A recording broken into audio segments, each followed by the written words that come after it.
De acuerdo, entonces nos habíamos quedado en el capítulo 12 de Mateo y habíamos avanzado todo ese argumento, ¿se acuerdan que habíamos visto la anterior semana? De básicamente cómo el Señor les enseña a toda la gente de ahí, especialmente a los de la época, que Él es que Él es el Señor, que Él es Dios, básicamente, y cómo era toda la argumentación a partir de esos contrastes de que no se puede llamar al Señor que viene de parte del diablo, ¿no? Sí, digamos, sí, sino que Él es Dios y que Él hace, digamos, la obra que es propia de un buen de un buen árbol y demás. ¿Se acuerdan ustedes? Y pues habíamos quedado en el capítulo 12, versículo 46, ¿sí? Y la idea es avanzar lo más que se pueda, porque igual a partir del capítulo 13, buena parte, casi que todo el capítulo 13 es un solo argumento de nuevo. Entonces, eh, veamos hasta dónde avanzamos y tratemos de ir igual concatenando las ideas. ¿Sí? Entonces, en Mateo 12, 46 dice así, terminemos del 12. Dice, mientras, perdón, mientras él aún hablaba a la gente, he aquí su madre y sus hermanos estaban afuera y le querían hablar. ¿Sí? Pone nuestra versión, y le dijo uno, he aquí tu madre y tus hermanos están afuera y te quieren hablar. Respondiendo él al que le decía esto, dijo, ¿quién es mi madre y quiénes son mis hermanos? Y extendiendo su mano hacia sus discípulos, dijo, he aquí mi madre y mis hermanos, porque todo aquel que hace la voluntad de mi Padre que está en los cielos, este es mi hermano y hermana y madre. ¿Vale? Entonces, aquí de pronto valdría la pena que comparemos, por ejemplo, no sé si en todas sus versiones aparece el versículo 47. ¿Sí? El 47. Quizá de pronto en alguna, o ponen alguna nota de pronto, quizá alguien puede revisarlo, que en alguna otra versión aparezca el versículo 47. Si aparece este que le dice, y le dijo uno, de pronto aparecen todos. No, aquí dice, de modo que alguien le dijo. Sí, más allá de cómo traduzcan, pero esto es idea, ¿no es cierto? De que alguien le dice, aquí está tu mamá y tus hermanos, ¿no es cierto? Ya. Ese versículo hay que ponerlo por lo menos en tela de duda. No aparece en todos los manuscritos antiguos. ¿Sí? Ese básicamente se puede decir que podría estar añadido. ¿Sí? Es decir, habría que leer del 46, saltarnos al 48. ¿Sí? Es decir, mientras él aún hablaba a la gente, he aquí su madre y sus hermanos estaban afuera y le querían hablar. Respondiendo dijo, ¿sí? O sea, me salto todo el 47 y leo del 46 al 48. ¿Sí? Respondiendo, y además, también en el versículo 48, esta parte que nuestra Reina Valera pone, respondiendo él, esta parte de al que le decía esto, también está añadida. También estaría añadida. ¿Sí? Entonces, ¿por qué? Porque aquí la idea es que Jesús está dando esta enseñanza y viene la mamá y los hermanos. Entonces, y el mensaje, que de hecho esto se repite en Lucas, es que más allá de que venga la mamá y los hermanos, el Señor está dando un mensaje más profundo, ¿sí? Y como seguramente algunos copistas y demás, y no les, digamos, no les sonaba esto de que de repente el Señor diga, mi madre y mis hermanos son los que hacen la voluntad de mi Padre. Entonces, tal vez le incorporaron esta idea de que alguien le dice, oye, te están buscando, ¿no? Jesús te están buscando. Por eso es que el 47 estaría, digamos, añadido. Quiero decir, no aparecen todos, eso aparece precisamente en la crítica textual de este versículo, de este capítulo, de este versículo, ¿sí? Entonces, el 47 estaría añadido, y el 48, en la parte que dice, al que le decía esto, también, ¿sí? Entonces, ¿cómo se debería leer? De la siguiente manera. El 46 normal, ¿no? Mientras él aún hablaba a la gente, he aquí su madre y sus hermanos estaban fuera y le querían hablar. El 48, respondiendo él, dijo, ¿sí? ¿Quién es mi madre y quiénes son mis hermanos? ¿Sí? Y extendiendo su mano hacia sus discípulos, dijo, he aquí mi madre y mis hermanos. Porque todo aquel que hace la voluntad de mi Padre, que está en los cielos, ese es mi hermano y hermana y madre. ¿Vale? Entonces, aquí viene una cosa que por lo general lo que se suele enseñar a partir de ahí, más bien dicho, hay varias lecturas a partir de eso, ¿sí? Porque, por ejemplo, a partir de aquí precisamente es el tema de que, por ejemplo, en el catolicismo se topan con esto, de que le dicen que Jesús tiene hermanos, y con eso se les caería, no dice, les cae con ese versículo el tema de que María es siempre virgen, ¿no? Entonces aquí hay el catolicismo se inventa algunas cosas como para decir, no, es que la palabra que ahí aparece no es de hermano, es colega, es amigo. Y no, ahí es adelfos en griego, y eso es de hermano sanguíneo, hermano de sangre, ¿sí? Adelfos, ¿sí? Entonces, es de hermano, ¿sí? María tuvo más hijos después de Jesús, ¿sí? Entonces, ese argumento que suele tener la Iglesia Católica por un dogma, pues aquí se cae, así flojito, no hay que meterle mucha lógica, digamos, mucho tiempo, ¿sí? Pero ahora, viéndole más allá, si bien en principio la idea que se obtiene de aquí, ¿cuál es? La idea que se tiene de aquí parecería ser, ¿no es cierto?, que el Señor no tiene una preferencia o la palabra es deferencia, ¿no? Como decir, un respeto, una consideración hacia su madre y sus hermanos que están afuera y le querían hablar. Entonces, como que Jesús les dice, a ver, espérense, ¿quién es mi madre y mis hermanos? Pues todos ustedes son mi madre y mis hermanos. Como diciendo, todos ustedes son igual de importantes que, ¿no? Como que no hay diferencia entre. ¿Vale? Esa sería la primera interpretación, digamos, o la lectura así literal que se obtiene a partir de este texto. Pero, ¿qué tal si es que le podríamos ver un poco más? ¿Sí? ¿Por qué alguien se constituye en hermano o hermana, hasta ahí, hermano y hermana del Señor Jesús? ¿Cuál es la razón fundamental? Por haber creído en él. Ahí dice en el versículo. Porque hace la voluntad. Porque hace la voluntad. Ah, Porque hace la voluntad del Padre. ah. Ese es mi hermano y hermana. Y ahora la pregunta es, ¿y madre? No sé si les suena un poco raro, porque en todo caso, con hermano y hermana, es como que si se planteara una situación de igualdad, ¿no? De horizontalidad, como se habla en el mundo, ¿no? O sea, no hay alguien encima, somos de hermanos. Ese es mi hermano, mi hermana, estamos en condiciones iguales. Pero el asunto es, ¿y por qué la mamá?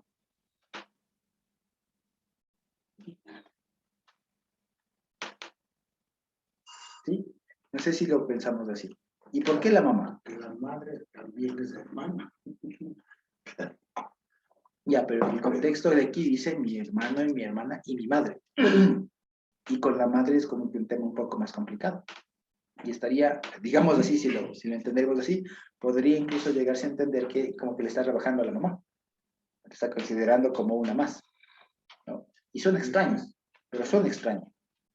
Quiero decir, no suena tan, no sé, al menos a mí no me suena tan, claro, o sea, no me suena tan lógico, digamos, que el Señor le diga, bueno, pues, o sea, aquí no hay madre, como que tal vez, en el fondo alguien podría decir, incluso hasta tal vez estaría irrespetándole a la propia mamá, ¿no? Y con eso también estaría diciendo que se está, digamos, transgrediendo el mandamiento de honra a tu padre y a tu madre. Con los hermanos casi que no habría mucho lío, porque, digamos, es más sencillo, pero con el tema de la madre es donde hay un asunto. Entonces, aquí va el tema. Tal vez viéndole más allá de las palabras y de los vínculos que pueden haber sanguíneos, es decir, que salieron del mismo lugar donde yo salí, que viene de mis mismos progenitores, se puede ver algo más, ¿sí? Porque, a ver, el que hace la voluntad de mi Padre que está en los cielos, este es mi hermano, mi hermana, ¿vale? Eso básicamente se entiende bastante fácil. No hay mayor problema, digamos, ahí, ¿no es cierto? Pero el tema es con la madre. Y con la madre, lo que estaba viendo más bien es que se está refiriendo como a ver, lo que quiero decir es, la palabra madre y todos estos términos que son familiares, ¿cierto? Cuando los encontramos así en algún contexto, no necesariamente tenemos que entenderlo, o más bien, debemos de entenderlo, además, con algún sentido simbólico. Así que ahí viene la pregunta. ¿A qué o a quién se le ha llamado madre en la Biblia? A la Jerusalén de arriba. Exactamente. A la iglesia. Exacto, a la Jerusalén celestial, que es el conjunto de todos los salvos, que es el proyecto de Dios. Entonces, cuando eso dice, aquí está mi madre y mis hermanos, aquí están, estos son mi madre y mis hermanos. Es lo mismo. ¿Me explico? En el 49 dice, no, he aquí mi madre y mis hermanos. ¿Sí se explica? No sé si me explico. La madre, como bien lo dijo Carmita, es la Jerusalén celestial, que no es otra cosa que el conjunto de todos los salvos. Y por lo tanto es lo mismo que decir mis hermanos. ¿Sí? Mi pueblo son mis hermanos. ¿Por qué? Porque en últimas, tanto mis hermanos y hermanas hacen la voluntad, o sea, efectúan, materializan la voluntad de mi Padre que está en los cielos, y lo propio la mamá, ¿sí? O sea, es lo mismo dicho de otra forma. Es como decir, la institución y los miembros, ¿sí? Es como que si dijeran, por así decirlo, ¿no? Los jugadores de tal equipo, ¿ya? Es como decir, los jugadores y el equipo. ¿Sí me explico? ¿Son dos cosas diferentes? No, en el fondo no, Es el equipo. porque, digamos, el equipo es como la institución y los jugadores son los que conforman la institución. Entonces, cuando aquí dice la madre y los hermanos, pues es lo mismo. La madre es la iglesia, por así decirlo, el concepto de iglesia, y los hermanos son el conjunto de. Y así visto, pues entonces explica que diga, aquí está mi madre y mis hermanos. He aquí mi He madre. aquí mi madre y mis hermanos, señalándoles a todos. O sea, la iglesia. Exacto, aquí está la iglesia. ¿Sí? Para que veamos que también se puede entender este texto de otra perspectiva, preguntándonos estas cosas, que hay detallitos que a veces igual como que disparan la atención, ¿no? ¿Sí? Entonces, básicamente es eso, ¿vale? Entonces, una vez más, aquí se aprende dos cosas así sintetizando. La primera, que se cae este argumento que es bastante católico de sostener a rajatabla la virginidad perpetua de María, porque aquí clarito dice que estaba con mi hermano. Eso es indiscutible. Y la segunda, que además del Señor Jesús tiene una perspectiva más amplia que va a intentar, y esto concatena, digamos, con todo el capítulo 13, que es básicamente determinar y va a enseñar quiénes conforman este conjunto de hermanos, por lo tanto, la madre. ¿Sí? ¿Quiénes son todos estos? Entonces, porque aquí quedaría la duda, ¿no? Quedaría la duda. Aquí mi madre y mis hermanos. En la época tal vez lo podrían entender como así, pero quedaría un poco confuso, digamos. Entonces, acordémonos que, exacto, la madre a la Jerusalén celestial, sí, precisamente. Y como quedaría de pronto un poco confuso así, lo que está diciendo es, bueno, en últimas, ¿qué es esto de hacer la voluntad? ¿Sí? ¿Qué es esto de hacer la voluntad? Y nos vamos a dar cuenta que en todo este capítulo, al menos en el principio, hasta el versículo 23, cuando ponen ahí en el título, ¿no? En la explicación de la parábola la del sembrador, pude ver una pequeña cosa. Y para, de pronto, más bien dicho, vamos leyéndole y ahí les pregunto una cosa, ¿ya? Entonces, en principio todos estamos familiarizados con el tema de la parábola del sembrador, ¿cierto? Pero vamos a irle leyendo porque me di cuenta que es una cuestión de perspectiva bien importante que a veces no tomamos en cuenta de esta misma parábola, ¿sí? Entonces dice el capítulo 13, ¿no? Intentemos llegar hasta el versículo 23 porque todo eso es como que al menos una sola parte. Carmita. Será bueno que leamos el Galatas 4:26, que Por no favor, quería pegarlo. la mano sería buenísimo. ¿Dijiste algo? Sí, si lo tiene a la mano sería buenísimo. Ah, sí, lo he puesto en el chat. Gálatas 4:26, mas la Jerusalén de arriba, la cual es madre de todos nosotros, es libre. O sea, para corroborar el tema. Vale, gracias, Carmita. Así es. Entonces, una vez más, ¿no? La Jerusalén celestial es la madre de todos nosotros. ¿Sí? Y por eso es que nosotros somos la madre, ¿no? Y o sea, Jerusalén conformamos de parte arriba, que desciende del cielo. Exacto, la Jerusalén del cielo, y nosotros somos los hijos, ¿sí? ¿Cuál Gálatas? 4:26, ¿sí? Ay, aquí. Ahí está. Entonces, ¿les parece si entonces pasamos al capítulo 13 y ojalá alcancemos hasta el 23, ¿sí? Entonces dice el 13. Aquel día salió Yehoshua de la casa y se sentó junto al mar. Y se le juntó mucha gente, y entrando él en la barca se sentó y toda la gente estaba en la playa. ¿Sí? Y él les habló muchas cosas por parábolas, diciendo, he aquí el sembrador salió a sembrar. Y mientras sembraba, parte de la semilla cayó junto al camino. Y vinieron las aves y la comieron. Parte cayó en pedregales, donde no había mucha tierra, y brotó pronto porque no tenía profundidad de tierra, pero salido el sol se quemó, y porque no tenía raíz se secó. Y parte cayó entre espinos, y los espinos crecieron y la ahogaron. Pero parte cayó en buena tierra, y dio fruto, cual al 100, cual al 60 y cual al 30 por uno. El que tiene oídos para oír, oiga. Sí, voy a leer de corrido hasta el 23 porque, como les digo, es una sola idea. Entonces, acercándose los discípulos, le dijeron, ¿por qué les hablas por parábolas? Él respondiendo dijo, porque a vosotros os es dado saber los misterios del reino de los cielos, mas a ellos no les es dado. Porque cualquiera que tiene, se le dará y tendrá más, pero al que no tiene, aún lo que tiene le será quitado. Por eso les hablo por parábolas, porque viendo no ven y oyendo no oyen ni entienden. De manera que se cumple en ellos la profecía de Isaías que dijo, de oído oiréis y no entenderéis, y viendo veréis y no percibiréis. Porque el corazón de este pueblo se ha engrosado, y con los oídos oyen pesadamente y han cerrado sus ojos, para que no vean con los ojos y oigan con los oídos, y con el corazón entiendan y se conviertan, y yo los sano. Pero bienaventurados vuestros ojos porque ven y vuestros oídos porque oyen. Porque de cierto os digo que muchos profetas y justos desearon ver lo que veis y no lo vieron, y oír lo que oís y no lo oyeron. Oíd pues vosotros la parábola del sembrador. Cuando alguno oye la palabra del reino y no le entiende, viene el malo y la arrebata, y arrebata lo que fue sembrado en su corazón. Este es el que fue sembrado junto al camino. Y el que fue sembrado en pedregales, este es el que oye la palabra y al momento la recibe con gozo, pero no tiene raíz, sino que es de corta duración, pues al venir la aflicción o la persecución por causa de la palabra, luego tropieza. Y el que fue sembrado entre espinos, este es el que oye la palabra, pero el afán de este siglo y el engaño de las riquezas ahogan la palabra y se hace infructuosa. Mas del que fue sembrado en buena tierra, este es el que oye y entiende la palabra y da fruto y produce a 100, a 60 y a 30 por uno. Vale. Entonces, todo este tema de la parábola del sembrador, ¿qué es lo normal que se suele decir? ¿Alguien se anima? Los tres. ¿Qué es lo normal que se suele decir de ahí? Que hay 4 terrenos en los que cae la palabra. Que hay 4 terrenos, ¿qué más?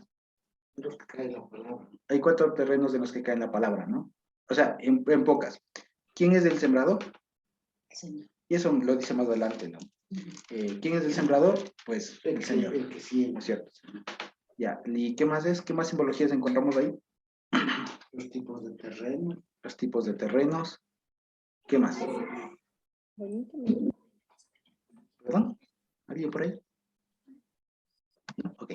¿Qué más solemos encontrar por ahí? No solamente los tipos de terreno, sino el contexto en el terreno donde cae. Sí, ¿qué, Todo es terreno, ¿qué son los tipos de terrenos? pero no es lo mismo el terreno que decir que hay puros espinos, en otro que la tierra no era muy profunda. Entonces, la buena tierra, el camino. Ok. Ahora, fíjense ustedes, si es que... semilla. Ajá. Entonces, fíjense ustedes, aquí vamos a una cosa. Primero que hay que comprender una cosa de la época, que es algo que sabemos nosotros. Para nosotros, y de pronto hemos tenido toda esa experiencia, acá, al menos en la sierra, la forma de sembrar es primero se ara el terreno, o se prepara el terreno, y se va haciendo los surcos, ¿no es cierto? Y ahí se pone la semilla y después se va cerrando. Resulta que se va enterrando y así crece y demás. Resulta que en la época del Señor no se hacía así, porque primero se botaba, se tenía la tierra preparada, digamos, pero no hecho surcos, no arada. Así que el sembrador literalmente salía con sus bolsas, como suelen hacer en esas representaciones, ¿no? y así, y lanzaba la semilla, y después de echada la semilla, se araba. Se enterraba, digamos. Entonces, a propósito de la arada, es que la semilla que ya estaba en el camino, en el suelo, digamos, se introducía en la tierra y de ahí crecía. Entonces, era al revés de lo que normalmente se hace. Punto 1. Punto 2. Me di cuenta, vamos a comenzar por la explicación, ¿vale? Entonces, en el 18, fíjense ustedes, hay una particularidad ahí, ¿sí? Primero, antes de, les hago una pregunta, quizá pudimos captar esto.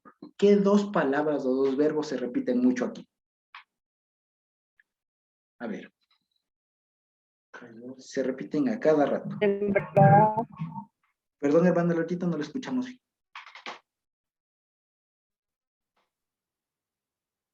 Sembrar. ¿Y cuál más? 2 ahí que se repiten a cada rato. Ajá. Palabra. Verbos. Una pista, son verbos. Oír. Oír, muy bien. ¿Y el otro? Que tiene oídos para oír, oír. ¿Y el otro? Ver. Ver. Ver. Muy bien. Oír y ver. Oír y ver. Y si ustedes se dan cuenta, estos verbos son los que se repiten a cada rato ahí. Y aquí va el asunto. Y por eso es que es tan importante el verbo escuchar. Porque el escuchar tiene una consecuencia. Porque para nosotros, cuando el Señor nos hace un llamado de atención, por así decirlo, que no necesariamente es reprensivo, quiero decir, cuando nos hace el llamado de atención y nos dice, escucha, como el Shema Israel, ¿no? Shema Israel, escucha, ¿no es cierto? No nos está diciendo solo, oye, préstame atención, ¿no? Párame bola, como se dice, no, préstame atención. No, sino que está diciendo, entiende. El escuchar está relacionado con el entender. ¿Sí? Por eso es que les pone esta parte de Isaías, ¿no? De oído oirán, pero no entenderán. ¿Sí? Y viendo verán, pero no percibirán. Y aquí hay dos cosas, porque son dos acciones distintas. Y hay una cosa bien simpática. Cuando un niño nace, o cuando un niño está en formación, ¿qué hace uno primero? Cuando nace. No, más allá de hacer llorar. Pero ¿qué sentido está más latente primero? El oído. El oído. Porque al oír ya llora. El oído. Y después, un poco después, de hecho, nacemos con los ojos cerrados. No vemos mucho tiempo. Después se van abriendo y todo lo demás, hay que cuidar y todo lo demás. Entonces, incluso el oído está tan desarrollado incluso desde el vientre mismo, ¿no? Que por eso recomienda poner cierta música, hablarle al bebé en la pancita y todo lo demás, porque se va escuchando. Desde esa manera el bebé se va adecuando a la voz de la mamá, a la voz del papá, a la voz de los familiares, del entorno y todo lo demás. E incluso, por ejemplo, dato curioso, es que hay una cosa que se demostró que, por ejemplo, cuando una persona está muy inquieta así, o cuando especialmente un niño es muy inquieto, está como que con miedo o alguna cosa así, o no puede dormir, es bueno que la mamá se grabe los latidos del corazón y después de eso se ponga a escuchar. Porque el niño, todos nosotros, lo que más escuchamos durante buena parte de nuestra formación son los latidos del corazón de nuestra mamá. Y eso nos calma, pero así inmediatamente. Tiene un efecto de calma, así. Por eso es que también cuando especialmente la mamá le acerca al niño al pecho, el niño escucha los latidos del corazón y se tranquiliza. Porque eso es una cuestión muy inconsciente, digamos, que está ahí. Y por eso es bien importante que aquí comience por el escuchar y que también se entienda después en Romanos que dice porque la fe, la fidelidad viene por el oír. Y el oír por la palabra. Y el oír porque está prometido que escucharemos, ¿no? Entonces viene por el oír. Y tan importante es el oído. ¿Sí? Tan importante es el oído. ¿Sí? Que incluso hasta tiene que ver con el tema del equilibrio y todo lo demás de nosotros. Ese es súper importante. Súper importante. Y por eso es que aquí dice, escuchen esta parábola. Y claro, los discípulos se sorprenden y dicen, ¿por qué les hablas con parábolas? Es que no entendían ellos tampoco. Entonces entendían, pero, digamos, escuchaban, oían, pero no entendían la cosa. Entonces cuando el Señor acá nos dice, el que tenga oídos para oír, oiga, ya se entiende. Es decir, el que tiene oídos para oír, entienda. Y le dijo antes también, oye Israel. Oye Israel y demás. Eso en todo caso, cuando leamos, por ejemplo, el Shema Israel, el escucha Israel, ¿no? El oye Israel, también podemos entenderlo, leerlo como entiende Israel. O sea, entiende Israel. El Señor tu Dios, Dios uno es, por ejemplo. ¿Ya? Entiende, más allá de escuchar. Porque aquí vemos que el tema no es solo escuchar, el tema es de entender. El tema es de entender, es profundizarlo aquí, procesarlo. ¿Sí? Sí, interiorizarlo. ¿Sí? Entonces, ahí viene el tema. Entonces, cuando encontremos el verbo escuchar, ¿no es cierto? Especialmente el Shema en hebreo, el verbo lishmoa, habrá que entenderlo como precisamente entender. ¿Sí? Ejemplo, cuando leamos el Shema o lo recitemos, podemos tranquilamente decir, entiende Israel. Entiende Israel. ¿Sí? Porque, y ahí viene un montón de cosas, ¿no? Que muchas personas escuchan, pero nunca entendieron. Como le digo, ¿entiendes lo que lees? Exacto, entiendes. ¿Cómo voy a entender si no hay alguien que me explique? Y aquí va el asunto, ¿no? Y aquí va el asunto. Y resulta que, primero, cuando aquí el Señor comienza a hablar por parábolas, que es una cosa que es algo muy auténtico de él, es porque además estaba profetizado, porque estaba profetizado que venga un Moshel, ¿sí? Moshel, como Moshe, pero con L al final, ¿sí? Moshel. ¿Qué es Moshel? Moshel viene del verbo mashal en hebreo. ¿Y qué es mashal? Perdón. Mashal significa, en el fondo significa ejemplificar. Significa ser ejemplo. ¿Sí? O dar un ejemplo, ejemplificar. Por eso es que una parábola es eso, es un ejemplo. Es un ejemplo, ¿sí? Y por otro lado, es bien curioso porque, por ejemplo, esta palabra, mashal, ¿sí? Y de hecho, moshel, se puede entender tanto como el ejemplificador, ¿no es cierto? O sea, como el que compone parábolas, el ejemplificador, pero también se entiende el gobernador. Y de hecho, moshel se entiende gobernador. ¿Y saben por qué? Es una razón muy bonita. Porque el que gobierna en principio tiene que dar el ejemplo. ¿Ya? Entonces, eso para que veamos cómo está ahí el tema de Moshel y se hace un juego de palabras en realidad, ¿no? Porque en realidad estaba profetizado que vendrá un Moshel. Y claro, la gente esperaba un gobernador, pero vino el ejemplificador, vino el que componía parábolas. Y él es un Moshel por eso. Moshel, ¿no? Con L al final, Moshel. ¿Sí? Y él comienza a hablar esto. Ahora, ¿por qué? Porque aquí, cuando se habla de la palabra misterio, por ejemplo, que habla en el versículo 11, ¿no? Del 13, que habla de los misterios, aquí hay que entender una cosa. Cuando el Evangelio, especialmente en la versión de la Reina Valera, utiliza la palabra misterio, no es como que nos está dando un acertijo a resolver, ¿no? Como cuando Pablo dijo, he aquí el misterio. No, he aquí les digo un misterio. No todos dormiremos, pero todos seremos transformados. Eso no es un acertijo a resolver. No es como que les digo, aquí les pongo una pregunta, ¿no? Como lo que yo ahora les hago, ¿no? A ver, pregúntense. No es eso. Cuando Pablo, y especialmente aquí habla de misterio, debe entenderse en el hebreo sod, que significa secreto. Aquí les estoy dando un secreto, como nosotros sabemos decir, no, aquí les estoy dando una perlita, una perla, que antes estaba un poco complicado entenderlo, pero aquí les vamos a explicar. Y por eso es que las parábolas son ejemplos más comprensibles de esos secretos que están ahí en la palabra, pero que son un poco más complicados de entender. Y que el Señor, en su infinita sabiduría, vino a poner en lenguaje de la época. Vino a poner en lenguaje de la época. Y con esto, de hecho, rompe un montón de cosas así en cuanto a lo metodológico, que a veces, por querer hacer un poco, digamos, en todo caso, a veces se sofistica tanto la enseñanza que se hace incomprensible, al punto de que a veces se academiza tanto los términos que no se entienden sino solo los que escriben las cosas que escriben, ¿no? Y el pueblo que se supone que debería ser el beneficiario de todo eso, ni al tanto, o sea, son unos librotes así, tomos y tomos y tomos de cuantas cosas, y no se entiende. Eso es improductivo.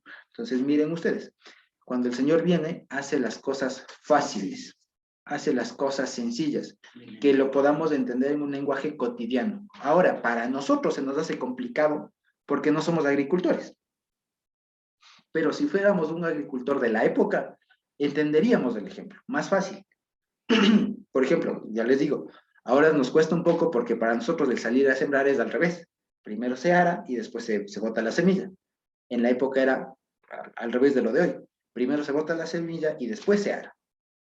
¿Sí? Pues, pero fíjense, el asunto es un lenguaje tan coloquial, tan común, digamos, tan cotidiano, que a veces por eso llama la atención. Y por eso es que a veces estas cosas son sencillas, quiero decir. Si estas cosas a veces se complican tanto que uno dice, pero ¿por qué si eso está fácil? O sea, si el Señor ya lo hizo fácil, ¿para qué se siguen complicando la vida sobre eso? Es que está precisamente, ¿no? Que Dios de esos secretos, esas cosas que parecen incomprensibles, Dios le traduce, le hace de forma comprensible para que el ser humano entienda. Pero nosotros, y la Biblia mismo dice, ¿no? Que el Señor hizo una cosa y el hombre le complicó. El hombre le complicó. Entonces, esto es hacer entender la palabra a través de ejemplos cotidianos, de ejemplos que conocemos. Exacto. Y yo sí conocí un sitio en donde primero botaban la semilla en todo el terreno y luego araban. Por lo general en la costa se hace así todavía acá, ¿no? En algunas partes de la costa se He hace. visto, sí, tuve la oportunidad También. de ver así que hacían. Y lo que estás diciendo es así porque sí vi eso que hacían. Ujú, así es. Ahora, fíjense ustedes, hay otra cosa también de perspectiva nada más, que por lo general decimos los 4 tipos de terrenos. Pero si nos damos cuenta, en todo caso hay 2 terrenos. Vamos a ver, ahora vamos a ver, ¿sí? Por una cosa que no me di cuenta en todas las veces que leí esto. ¿Sí? Fíjense ustedes. En todo caso, el terreno pedregoso, el terreno espinoso y el del camino son sí terrenos, pero esa no es la gente. Son las circunstancias en las que se desarrolla la gente que escucha. Sí, vamos a ver. Fíjense en el 19. Si de pronto en algo no estoy muy claro, por favor comenten, ¿sí? Dice, fíjense el 19. Cuando alguno oye la palabra del reino y no le entiende, ¿se dan cuenta? Viene el malo y lo arrebata lo que fue sembrado en su corazón. ¿Qué dice? Este es el que fue sembrado junto al camino. ¿Sí nos damos cuenta? Este es el que fue sembrado. Ah, entonces no está hablando de los terrenos. No hay 4 tipos de terrenos. Vamos a ver otro más. El que fue sembrado en pedregales. Ah, el que fue sembrado en pedregales. ¿Sí? ¿Vale? Este es el que oye la palabra y al momento la recibe con gozo, pero no tiene raíz en sí, sino que es de corta duración, pues al venir la aflicción o la persecución por causa de la palabra, luego tropieza. El que fue sembrado entre espinos, ¿sí se dan cuenta? Este es el que oye la palabra, pero el afán de este siglo y el engaño de las riquezas ahogan la palabra y se hace infructuosa. Y dice el 23, más el que fue sembrado en buena tierra, este es el que oye y entiende la palabra y da fruto. Si nos damos cuenta, ahí en todo caso hay 2 terrenos bastante distinguibles. Uno, el terreno bueno, y otro que engloba los otros 3, que es el pedregoso, el espinoso y el del camino. ¿Sí? Y aquí viene la distinción, porque por lo general, a ver, por lo general se habla de 4 terrenos, ¿ya? Pero no, los terrenos son las circunstancias en las que cae el que escuchó. ¿Se me explico? O sea, por lo general se suele decir, la semilla es la palabra. No, la semilla es el que escucha. ¿Sí se entiende? Pero escucha la palabra. Sí, escuchó la palabra, pero depende dónde cae. Sí, porque si es que caen piedras, Todos escuchan, todos escuchan la palabra, pero no todos pero no todos responden, entienden. no todos entienden. ¿Por qué? Por las circunstancias en las que están. Así, el que escucha, es decir, la semilla, cae en piedras, pero porque cayó en piedras, no tiene fondo y se muere. O sea, ahí queda. El que escucha, la semilla que escucha, ¿no es cierto? Cae en el camino. Pero como está duro el asunto, viene el malo y se lleva esa cosa. O sea, y se lo arrebata. ¿Cierto? Se lo arrebata. Y el otro, el que fue sembrado, el que escucha, y cae en espinos, ¿cómo se dice? Los afanes del mundo le consumen y le apagan esa cosa. Pero en cambio, el que cae en buena tierra, ese sí cae y da fruto. Entonces, hay 2 terrenos. Sí, hay, digamos, todos, a ver, en común, todos escuchan la palabra. Ese es el que tiene la semilla. ¿Sí? El que tiene la semilla. Pero, ¿qué pasa? Uno cae en piedras, otro cae en espinos y otro cae en el camino. ¿Sí? Y otro cae en buena tierra. ¿Sí? Por lo tanto, no sé si me voy haciendo entender. ¿Sí? No hay 4 terrenos. Si en todo caso hay 4 circunstancias en las que uno que ha escuchado la palabra puede desarrollar, o sea, va a dar, digamos. ¿Sí? Por ejemplo, ¿por qué? Así, 3 improductivos que viene a sintetizarse en un improductivo y otro productivo. Exacto. Dicho de otra manera, hay un único ambiente favorable para que el que escucha pueda entender. Así de sencillo. ¿Vale? ¿Por qué? Porque, por ejemplo, a ver, de común tienen que todos escuchan, pero el ambiente propicio para que el que escucha dé fruto, ¿no es cierto? Dé fruto, ¿cuál es? Entienda. Que esté en una buena tierra. ¿Sí me explico? Porque si aún se haya escuchado y después va a dar en espinos, ahí no se desarrolla la semilla. Y va a terminar siendo infructuosa. ¿Sí? Después, lo mismo. No importa que sea una buena semilla, si eso se desarrolla entre piedras. ¿Me explico? Y no sirve de nada que alguien escuche y después vaya a dar en el camino, si no se introduce en la tierra. ¿Sí? Sí, no sé si me explico. Pero, por ejemplo, alguien escucha la palabra, alguien va, qué sé yo, a una campaña o a algún lugar donde están hablando, predicando la palabra. Y se acercan y escuchan. Escucho. Y se bajan. Ujú. ¿Y ese en qué terreno es? Depende. Porque, por ejemplo, hablando de este, ¿no? Por ejemplo, pongamos una campaña o algún momento en el que a alguien se le ha predicado. El ejemplo actual sería, por ejemplo, que alguien que escucha la palabra, ¿no es cierto? Y de pronto, o sea, pasó por ahí, escuchó, Ujú. pero como no penetró en la semilla, o sea, Se fue. cualquier otra cosa viene y sus propias concupiscencias vienen y se fue, o sea, nunca estuvo. Ya, ahora ¿Ya? ese otro está ahí mismo y se queda escuchando la palabra. Vale. Y está emocionado, como que cambió, como que entendió un montón de cosas, pero sale y en el entorno en el que le toca vivir hay piedras. O sea, no hay tierra. No está en buena tierra. Bueno, sí. Claro, o sea, sale bonito y como está en medio de piedras, no está en la buena tierra, ¡puf! Se muere. El otro ejemplo, escucha la palabra y vale, recibe con gozo y todo, pero resulta que el entorno en el que se desenvuelve es de espinos, que ahí dicen, son los afanes del mundo.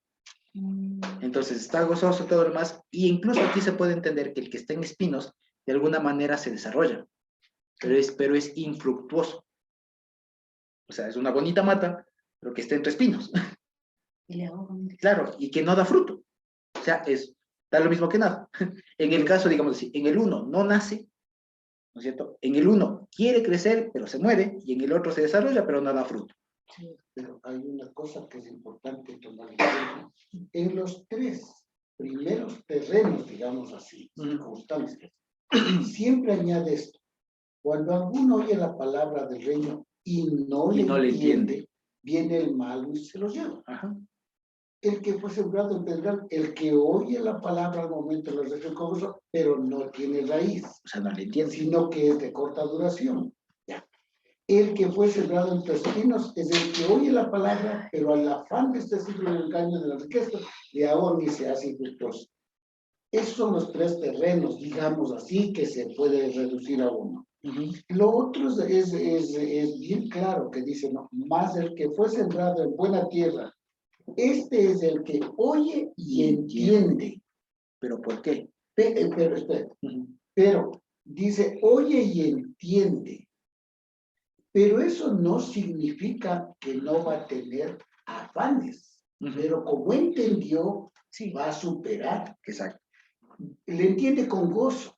Pero no es que se le acabó la emoción del gozo, viene un problema y bota la palabra, sino que sigue, porque entendió. Y el primero, que viene el malo y se lo lleva, porque no entendió. Entonces, acá dice, el que entiende la palabra, oye y entiende. ¿Cuál es el secreto? El que entiende. Entonces, los tres se reducen a uno, porque oyen, pero no entienden.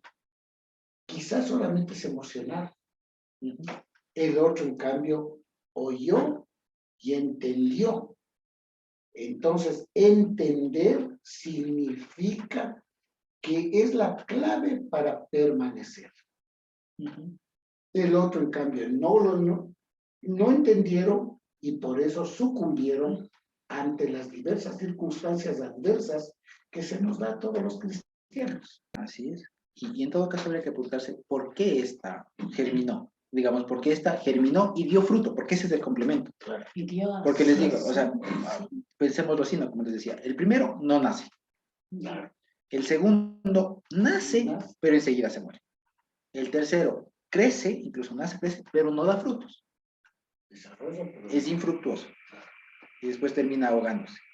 ¿Verdad? Y la última, es sembrada y da fruto. Abundante. Ahora, ¿por qué esta última? La respuesta es simple, porque fue sembrado en buena tierra. ¿Vale? Que es la condición, como se dice, sine qua non, no, indispensable, imprescindible para que la buena semilla dé fruto.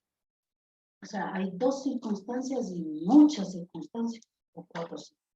Hay estas básicamente. Desde aquí, en este pasaje hay Claro, hay estas, ajá. Hay estas digamos que nos ejemplifica precisamente qué pasa. Porque, a ver, aquí el tema es que el Señor Jesús, hasta ahorita, como ustedes se dan cuenta, en 12 capítulos ha hablado un montón de cosas. Ha revelado un montón, ha enseñado, ha dado enseñanzas morales, procedimentales, teológicas, escatológicas, ha hablado de un montón de cosas. Pero la pregunta, incluso hasta para hacernos la autocrítica, ¿no? ¿Cuánto de lo que comenzamos diciendo de Mateo entendimos? Bueno, vamos allá, nos acordamos. ¿Ya? y la aplicamos. ¿Y cuánto de eso la entendimos? Y ya después, ¿cuánto de eso dio fruto? ¿Me explico? Y ahora, ¿por qué? Porque en teoría la buena semilla está. Pero el asunto también es que seamos enterrados en buena tierra.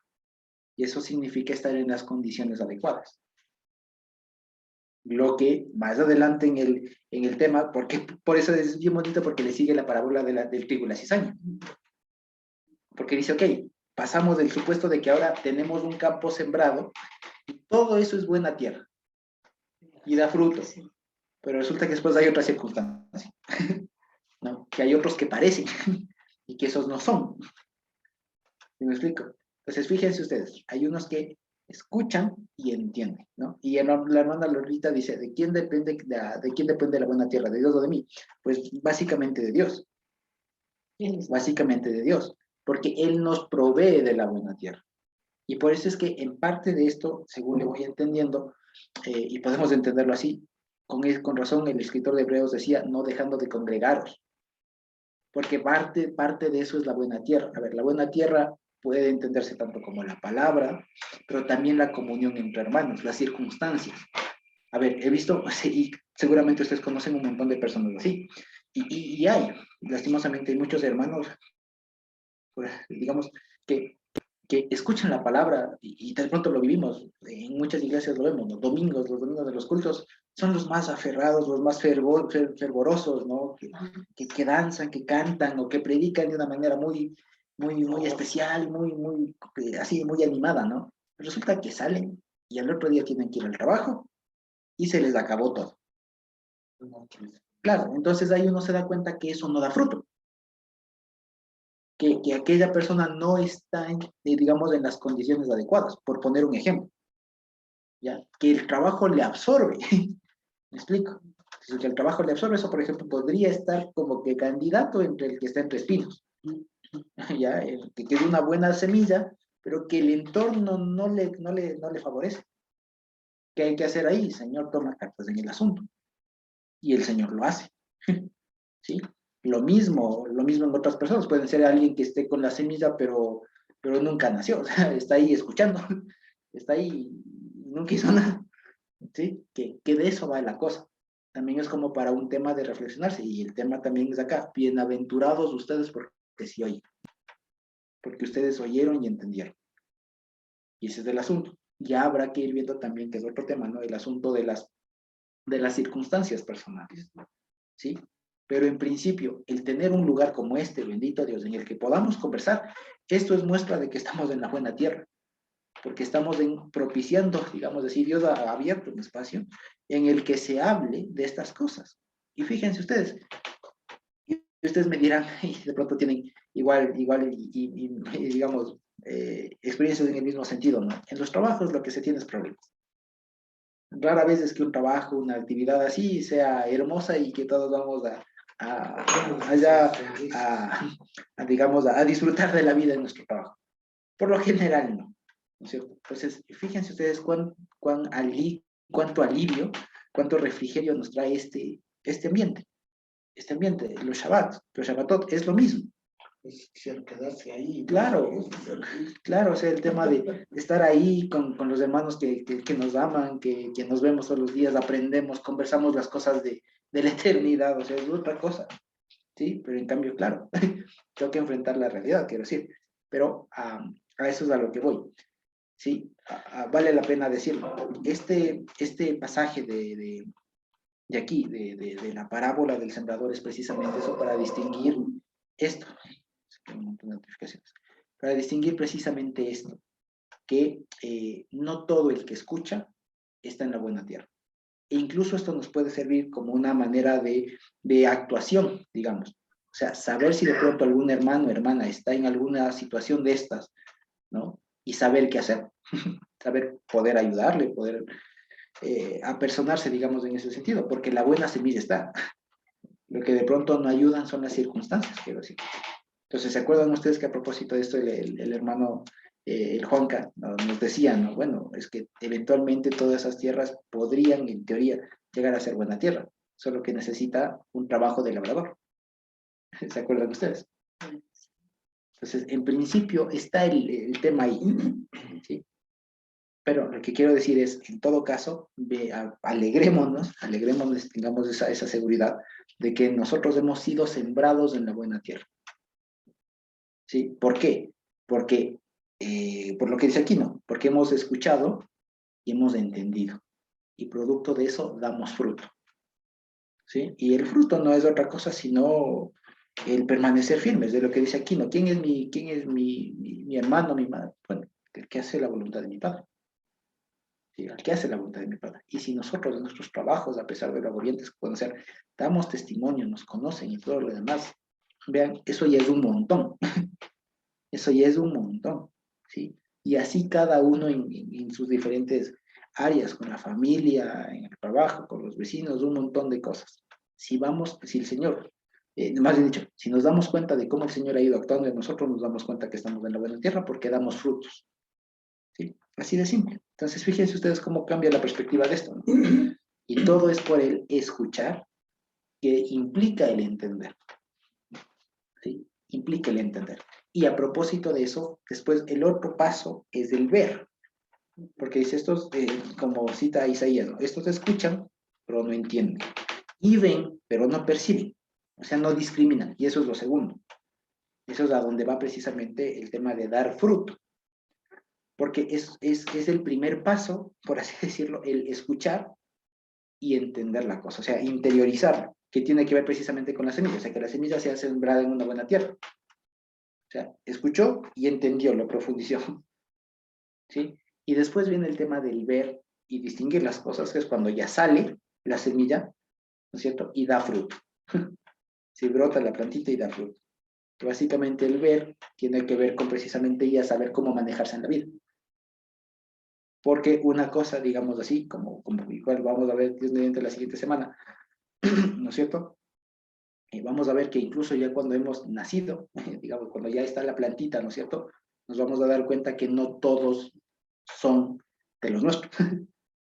Que aún en el campo va a haber cizaña. Y ya no me es suficiente, digamos, el haber escuchado. Ahora necesito aprender a ver. Porque con el ver, con saber observar, con el ver, puedo discriminar, puedo discernir las cosas. Y ahí es donde nos dicen, no, todos parece que están aquí, pero va a haber infiltrados. Así que hay que saberlos distinguir y para eso se complementa el escuchar con el ver. ¿Sí? Pero las personas estaban ahí, digamos, tan mezcladas, tan así, digamos, sin tanta información, así todo un caos, ¿no es cierto? Que básicamente ni veían ni escuchaban, o sea, ni escuchaban ni oían y no podían escuchar porque no se enseñaban las cosas. Y no podían ver porque no habían escuchado antes. Entonces, así es la cosa. Hay que escuchar, bendito Dios que hemos escuchado y que hemos sido sembrados en la buena tierra. Consecuencia de ello hemos entendido y después, ya cuando crezcamos, según lo que vamos a ver en la siguiente parábola, la semana siguiente, Dios mediante, vamos a ver que ahí en realidad se está hablando en el tema de ver, que ya tiene que ver con el discernir las cosas, con el enfrentarse en la realidad en la que estoy y saber que no todos están en la misma sazón que yo estoy, digamos. ¿Sí? Básicamente eso. No sé si es que de pronto hay alguna otra pregunta, si he sido lo suficientemente claro. Y si no, por favor, coméntenme. Perdón.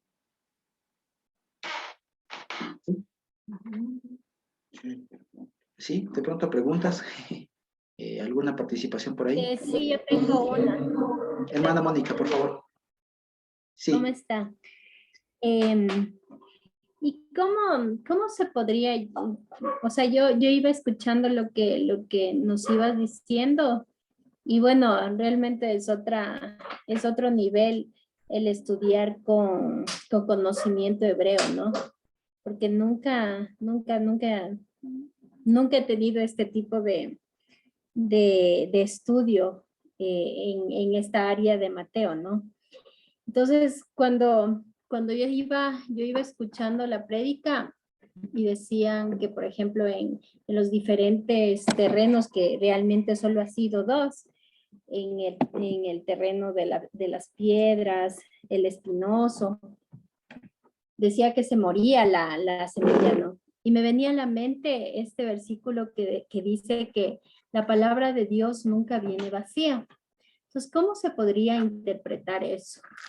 Porque allí se podría decir que hay una contradicción, ¿no? Pero debe haber algo, no. Eso me venía a la mente, eso quería preguntar. Una muy buena pregunta que de hecho ese versículo que trae la hermana colección, si no me equivoco, está en Isaías, que dice, mi palabra la mando por la tierra y va y hace lo que yo quiero y mi palabra no regresa vacía. Resulta que la palabra no se refiere únicamente a, como decir, la Torah, ¿no? O el Evangelio. En realidad la palabra es Mashiach y su palabra no regresó vacía. Está hablando de su primera venida y de su resurrección, y que producto de su resurrección iba a venir acarreando un montón de gente. Por eso es que su palabra no regresó vacía. O sea, su muerte no fue en vano, está diciendo ese versículo. No está hablando tanto del predicar, porque a veces se utiliza eso como para el evangelismo, ¿no? Y a veces utilizarlo así es un poco peligroso, me he dado cuenta, porque a veces a propósito de ese versículo lo que se hace es actividades muy, por así decirlo, bastante desenfocadas. Porque lo que se suele decir es, bueno, me subo a un bus o lo que sea, predico y, bueno, a alguien le ha de haber escuchado, ¿no? A alguien le ha de haber llegado y, bueno, porque la palabra de Dios nunca regresa vacía. Y no es tanto así, porque también hay que ver, digamos, que hay que ser un poco más serios, más maduros en ese tema. Porque precisamente la palabra de Dios, si bien estamos, por ejemplo, en el ámbito, ¿no? Llamados a predicar, llamados a tal, uno, no todos estamos llamados a hacerlo así de manera tan pública. Hay que ver quiénes. Segundo, hay que confirmar que esa persona tenga algún respaldo, tenga algún, digamos, autorización, si ustedes quieren, por hacerlo, por así decirlo. ¿Vale? Nadie puede simplemente porque algún rato se le ocurrió decir, bueno, yo quiero salir a predicar, salir a hacerlo, es muy peligroso. Y segundo, a veces son objetivos muy ingenuos que por lo general se suele tener de parte de la iglesia, que son buenos, pero son ingenuos, porque a veces se dice, vamos a hacer una campaña enorme para predicar la palabra, y después hacen un montón de cosas, y se ha visto casos en donde se invierte un montón de cosas, se gasta un montón de plata, y a veces nadie, o sea, van solo cristianos, quiero decir. O sea, y se hacen campañas para cristianos, y el objetivo de la campaña a veces es predicar y todo, y a veces como que no se hace, como que no se logra el objetivo, pero el tema es precisamente que a veces se plantean objetivos muy buenos, bíblicos, pero los medios y todo demás están como que rodeados un poco de ingenuidad, así que no está mal, pero que habría que al menos revisarlo y estar seguros de que Dios nos manda a hacer A o B cosa. Y que ahí se entiende precisamente, porque a veces, como les digo, este versículo de y la palabra del Señor no regresa vacía, es como un premio consuelo que a veces se tiene, porque es como que cuando nadie vino, o cuando nadie vino, o cuando hay muy pocos, ¿no? O no se aceptó o alguna cosa, entonces, bueno, ya, bueno, la palabra de Dios, alguien debe escuchar eso. Y fue sembrada. Y claro, y fue sembrada, ¿no? Entonces, claro, entonces uno hasta cierto punto se pregunta, ok, vale, ¿hasta qué punto es eso que tiene que ser así? ¿Hasta qué punto tiene que ser así? ¿Sí? Es cierto que el Señor aquí mismo hablaba y todo lo demás, pero bueno, no todos estamos llamados a hacer eso. Y sí es importante que pongamos el énfasis en ver que cuando alguien sale a predicar, cuando alguien sale a evangelizar, se cumplen algunos requisitos previos. Una mínima preparación, un respaldo de parte de la iglesia, un llamado de pronto de parte del Señor y confirmación de eso.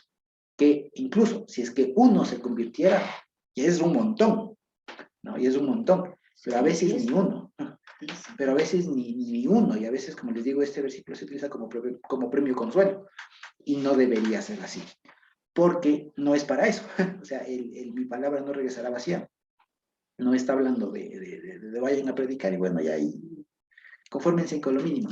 No es eso, sino que la palabra del Señor es Mashiach, que en función de su muerte no iba a regresar vacía. O sea, su muerte no fue en vano. A eso se refiere este versículo.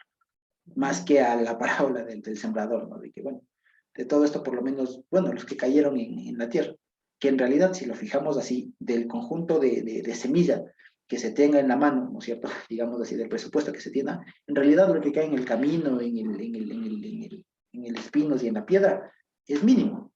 Lo que más se gana es en la buena tierra. Así que la perspectiva ahí, digamos, es al revés. O sea, yo voy a sembrar donde hay buena tierra. O sea, no voy a sembrar en los espinos para que, bueno, ojalá y me creció una plantita. Porque mira, qué buena que es la semilla, me creció tan larga. No es esa la perspectiva. Creo que también es un tema al revés. ¿Sí? Cuando al menos aquí se está hablando es de el desarrollo de la semilla que ya está buena. ¿Sí? Entonces, este precisamente no es tanto un tema, más dicho de otra palabra, la parábola del sembrador no es una parábola evangelística, sino es una parábola formadora. Porque el que ha escuchado y escuchó, ¿qué hago con ese que escucha? Discipularles como Exacto, dice, y ahí eso tiene que ver con la buena tierra. ¿Me explico? Porque no es el tema ese bueno, vamos a evangelizar, a lanzar la semilla. No. Aquí esta parábola del sembrador se refiere más bien a los que ya escucharon y hay que procurar que Dios les haga entender. Y eso se procura haciéndoles participar de la buena tierra. por ejemplo, no sé si me permiten un ratito, ¿no? Pero hace años atrás vino este predicador Gigi Ávila, muy conocido en toda América y muy fogoso y todo, ¿no? Entonces, las campañas de él los hizo en la Plaza de Toros. Y claro, al comienzo tuvo rechazo, pero después los pastores se unieron, toditos, y más bien le apoyaron. Y me acuerdo que una noche pasaron más de 1000 gentes. Y terminada la campaña, a una iglesia de acá del sur, dieron 500 tarjetas de gente, porque ahí ese rato le tomaban el nombre, dirección y todo. Entonces fueron los hermanos que armaron la campaña y le dijeron al pastor, hermano, aquí tiene 500 tarjetas, esta cosecha que se ha hecho, y usted ya tiene 500 miembros. Y el pastor fue con los hermanos de uno en uno. Y de los 500, creo que 3 quedaron. Y de los 3, después poco a poco se fueron. En la estadística de la campaña, se decía, ¿no? Éxito de la campaña, éxito. 3,000 convertidos. Acá la iglesia dieron 500. Entonces, estadísticamente, para el informe, 3,000 convertidos. Claro. Pero en el fondo, ¿quiénes quedaron de esos 3,000? Y luego en una reunión de pastores decía, bueno, ¿cuántos de los que de esta campaña, cuántos están en tu iglesia, pastor? ¿Cuántos en la tuya? ¿Cuántos en la tuya? Así. Y era una cantidad ínfima. Estadísticamente, éxito completo, 3,000 convertidos. Y ya en el andar de la iglesia, ya que de aquí a un año vamos a ver cuántos están de esos 3,000, era algo desmotivante. Desmotivante, pero claro, se decía, no, que aunque sea, y si invertimos, por decir, 1,000,000 de sucres en centros, si invertimos 1,000,000 de sucres y se salva uno, justifica, digamos, o sea, uno con que se consuela, ¿no? Y puede ser eso, que ese puede servir y puede ser un multiplicador, pero la diferencia que hay entre la estadística que se maneja Y la realidad que se ve no en ese instante, sino en el paso del tiempo, ahí es o motivante o desmotivante. Por eso y por otras razones se dejó de hacer este tipo de campañas masivas. Porque antes era permanente las campañas en el Coliseo Julio César Hidalgo, se hacía una campaña con el hijo de Billy Graham, también acá, en el Estadio Olímpico, se hizo también varias veces en la Plaza de Toros y en diferentes lugares grandes así. Pero algunas veces que nos reuníamos con los pastores de acá de Quito, se decía hasta qué punto esas campañas masivas que demandan una buena inversión realmente ha dejado frutos. Así se lo dio. Y luego se decía, pero en realidad invertimos tanto y poco fruto. ¿Por qué razón? Porque un problema que hay en la iglesia es que ya acepto a Cristo, levantó la mano, pase adelante. Un convertido más, fiesta en el cielo. Pero falta la otra parte, que es el discipulado, es formar. Es que alguien pase al lado con esa persona y le enseñe a cómo oír, entender, interiorizar, aplicar la palabra, cómo debe caminar. Y esa parte ha faltado mucho en las iglesias evangélicas y a veces tenemos muchos, las mega iglesias, por ejemplo, tienen miles, pero solo de asistentes, pero discípulos muy poquitos. Entonces, al analizar esta parábola, nos hace pensar en que Dios no ve el número que ese ratito acepta. Porque dice que aquí muchos aceptaron con gozo y con todo. Pero después es lo que pasa aquí. Pero aquel que realmente acepta la palabra, oye y cae en buena tierra, ese permanece. Y como dice el Señor, estaban con nosotros, pero no eran de nosotros, son aquellos que aún pueden permanecer, pueden llegar a ser ancianos, diáconos, pueden llegar a hacer lo que quieran, pero no son. Por aquello que tú decías en antes, ¿no? Uno fervoroso sale el domingo del culto y todo lo demás, pero llega el lunes y es todo lo contrario. Entonces la vida del cristiano, cuya palabra ha caído en buena tierra, se da. Ese cristiano será igual en el templo, en el culto, en la reunión, en donde sea, y será igual en su trabajo, será igual en donde le toque vivir.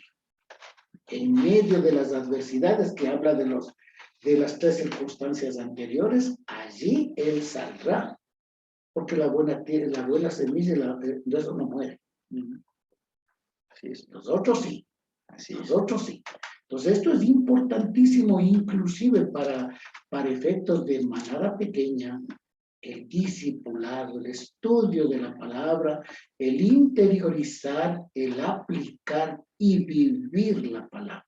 Vivir la palabra. Allí está el éxito de todo. Así es. Ok. No sé si con eso, hermana Mónica, está satisfecha la pregunta.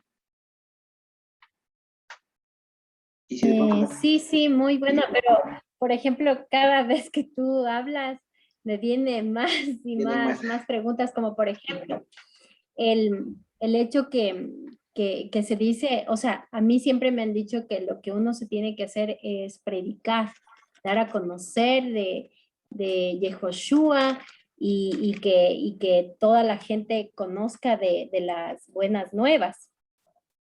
Pero ahora con la explicación se dice que no todos estamos llamados a evangelizar. Y me viene el versículo, por ejemplo, que dice, id y predicar a todas las naciones. Entonces allí me quedo así y digo, a ver, si no todos estamos llamados, ¿por qué hay ese versículo? Debe haber una explicación, ¿no es cierto? Ahí la explicación, y la explicación directa es, ¿a quién le dijo eso? Los discípulos. A los apóstoles, en principio a los que estaban ahí. Y a ellos les correspondía hacer eso en principio. Y precisamente eso, a ver, es una muy buena pregunta, hermana Mónica. Y si nos permiten robarnos unos minutitos más, ¿no?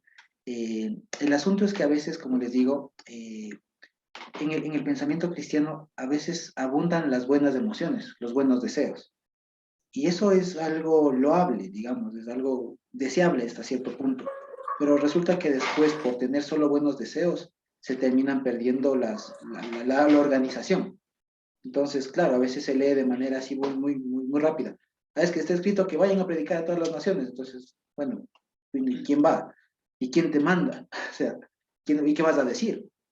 ¿Me explico? O sea, esas cosas operativas son las que hay que ir, las que a veces no se piensan, ¿sí? Porque el qué hacer está clarito. No necesito ser teólogo para saber eso. Pero en cambio, las cuestiones operativas y más de fondo son las que a veces no se piensan. Y ahí es cuando entra precisamente el problema, porque a veces se parte de una lectura así un poco breve de la palabra. Y como le decía, en el caso que me comenta, el versículo de Mateo es eso, a los discípulos, porque ellos estaban encargados ahí, fresquito el evangelio y demás, a predicar.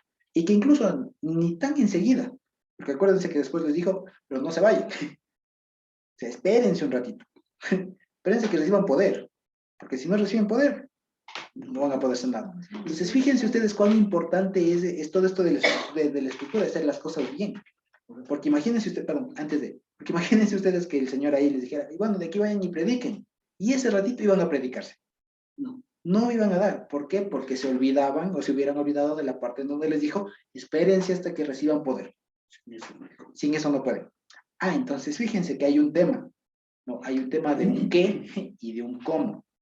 Y a veces se suele poner énfasis solo en el qué, hay que predicar, hay que hacer eso, pero no se pone énfasis o no se sabe muy bien cómo. Y ahí es cuando después en la práctica hay problemas. Hay una cosa también que se debe clarificar. Hay que hacer una diferencia entre aquello de ir y evangelizar, y hay algunos que a mí me ha pasado, ¿no? Con gente que me ha dicho, ya yo dejo mis estudios, yo dejo todo esto y me voy a predicar. Aparentemente esto es una buena cosa, pero de hecho no, así no es.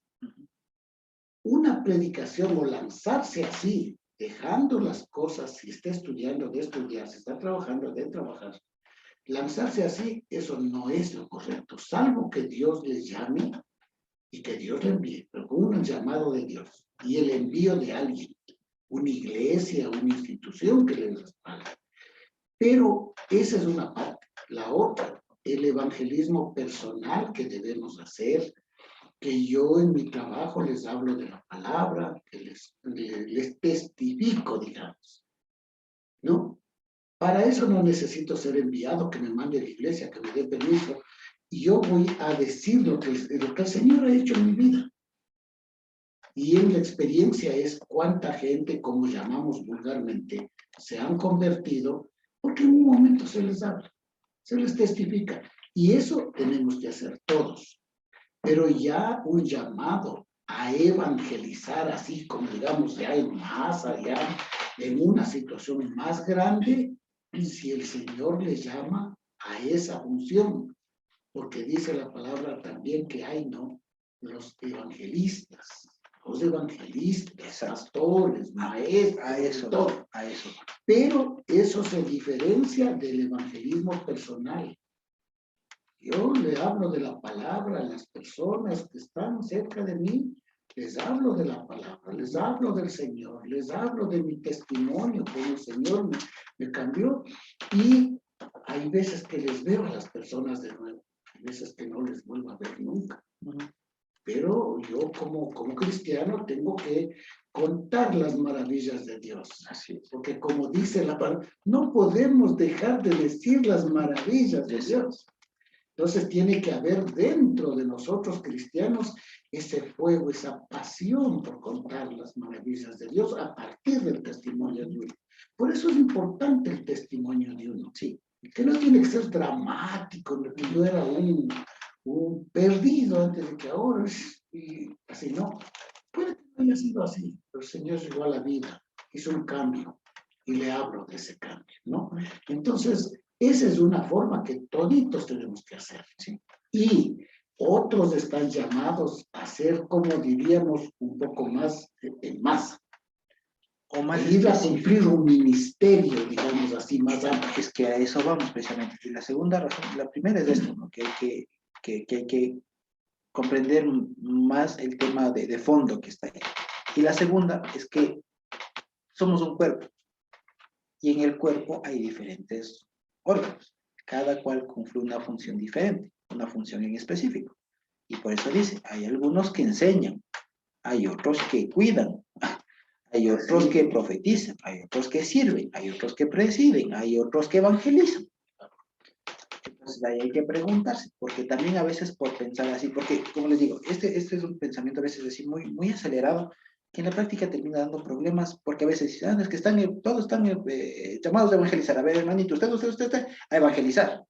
Y resulta que a veces no están, o sea, no dan. Y terminan a veces por eso también decepcionándose o alguna cosa y tal. Entonces, no es tan sencillo como decir, es el que dice que vayamos a predicar, vayamos a predicar. No es tan sencillo. Hay que ver paso por paso, comprender toda la estructura. Como decíamos, o sea, ahí, por ejemplo, hablando así, digamos, ¿no? Ahí se habría escuchado el mandamiento, pero no se habría entendido el mandamiento. Si nos damos cuenta, escucharon, vamos a predicar, pero no entendieron. ¿Sí se entiende?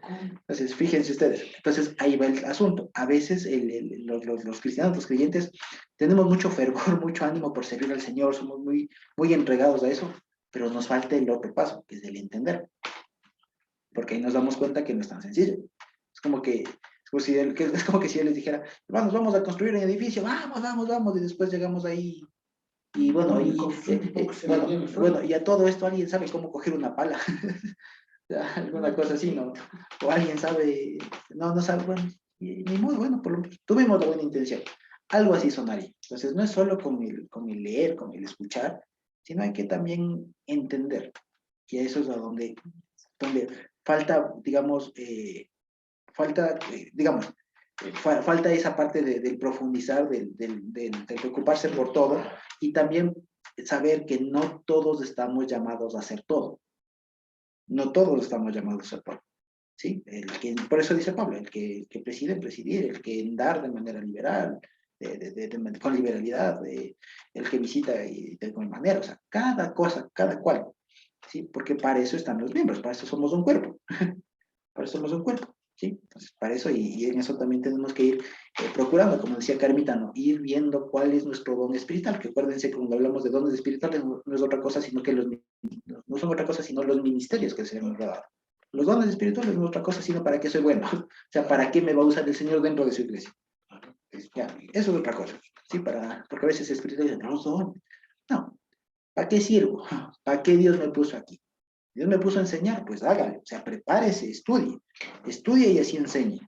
Pero si el otro, si Dios le puso para dar ánimo, para dar aliento, pues hágalo. Entonces ahí, por ejemplo, ahí me gustó mucho lo que pasó en esta semana, ahí en el chat. ¿No? Entonces, ahí está nuestra hermana Lolita y Nati, que Carmita les había dicho, no son nuestras hermanas vitamina, porque ellas el Señor les llama a eso, o sea, a responder, alguien pone algún mensaje y amén, hermano, estamos orando, Dios le bendiga, estamos ahí, o sea, están ahí, sí, es decir, ellas no están en principio llamadas a ser predicadoras, evangelistas, digamos así, o maestras, a hablar en griego, no, pero están ahí para apoyarnos, para que cuando alguien dice necesito oración, amén, hermano, estamos orando. O sea, para eso, y me explico. Entonces, ahí estamos para eso todos, digamos.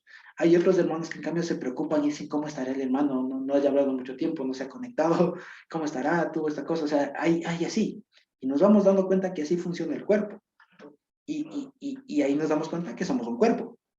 Y que ahí estamos funcionando como debe ser.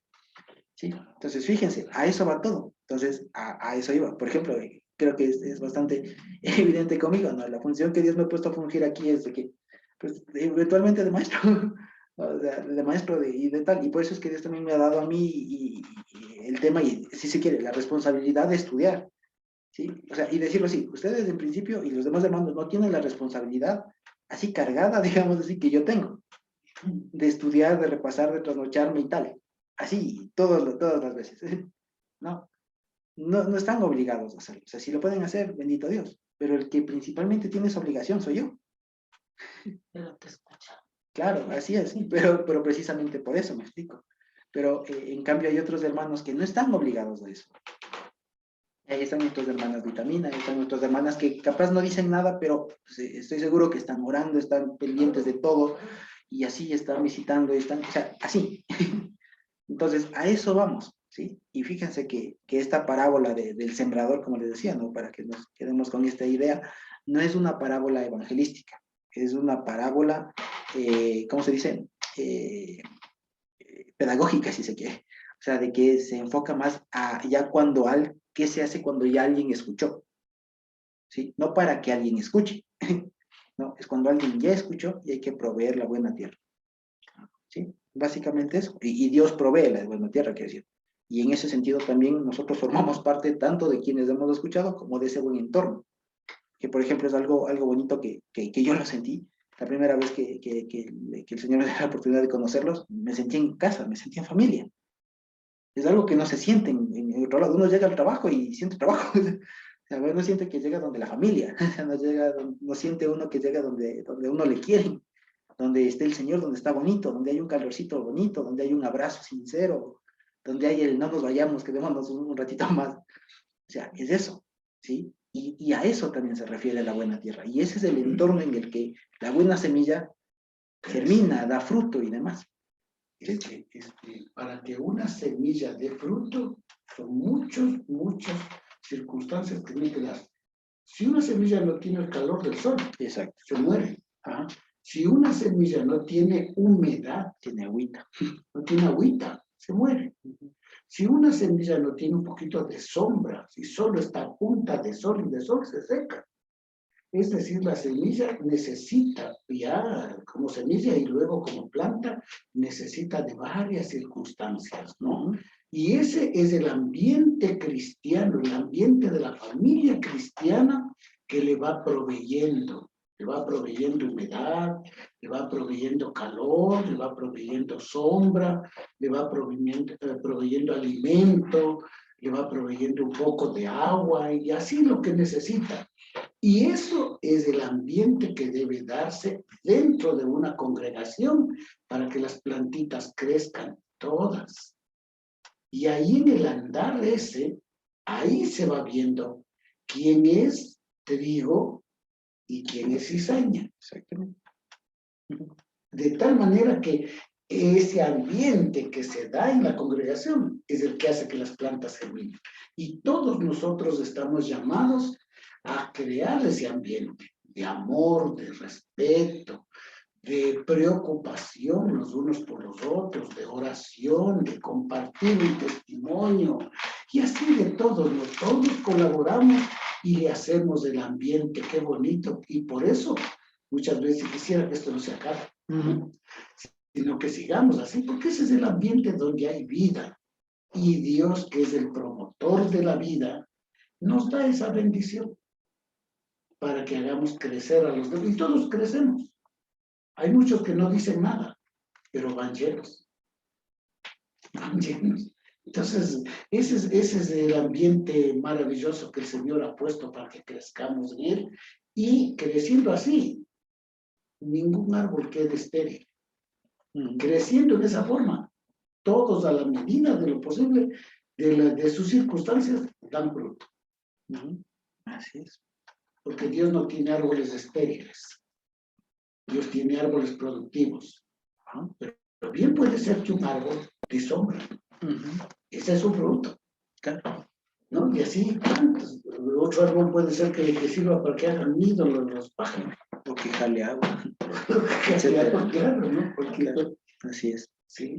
Vale. Entonces, con todo eso, hermana Mónica, quizás se satisfizo su pregunta. que hace unas preguntas Sí, muy sí, buenas. pero siempre quedan otras preguntas, pero para la próxima. Muchas gracias. Vale, Mónica. Ok, entonces quizá tenemos alguna otra pregunta, comentario, duda. De otra manera creo que podemos ir terminando. ¿Sí? ¿Sí? ¿Alguna otra pregunta quizá? ¿No? Ok, entonces, bendito Dios que terminamos hasta acá.